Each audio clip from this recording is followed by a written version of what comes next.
আজকের এই যোগদান অনুষ্ঠানে এই পর্যায়ে স্বাগত বক্তব্য রাখবেন বাংলাদেশ জাতীয় পার্টির সংগ্রামী যুগ্ম মহাসচিব সাবেক ছাত্রনেতা সাহসী নেতা ABM খালিদ হাসান। বিসমিল্লাহির রহমানির রহিম।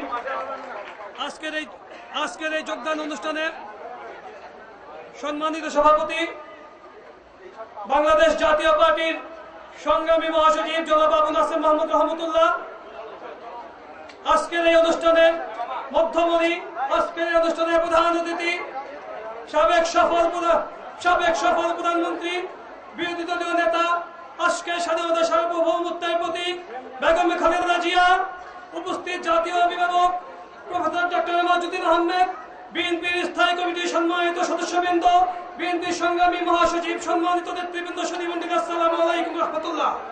সংগ্রামী সুধীমণ্ডলী, আপনাদেরকে অবগত করতে চাই, বিগত প্রায় 14 বছর যাবৎ আমরা আবু নাসের মোহাম্মদ রহমতুল্লাহ নেতৃত্বে বিভিন্ন সংগঠনের ব্যানারে, স্বাধীনতা ফোরামের ব্যানারে এবং বাংলাদেশ জাতীয় পার্টির ব্যানারে প্রায় 3 শতাধিক সিম্পোজিয়াম সেমিনারের মাধ্যমে জাতীয় ঐক্যমত প্রতিষ্ঠা করার জন্য ভূমিকা পালন করেছি।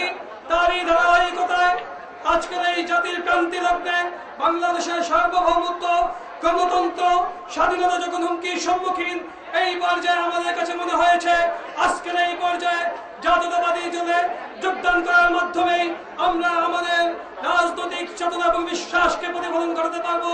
আর এই লক্ষ্যে আজকে যোগদান অনুষ্ঠান, এই অনুষ্ঠানকে সর্বাঙ্গীন সফলতা কামনা করে আজকের বক্তব্য শেষ করছি। আসসালামু আলাইকুম রহমতুল্লাহ।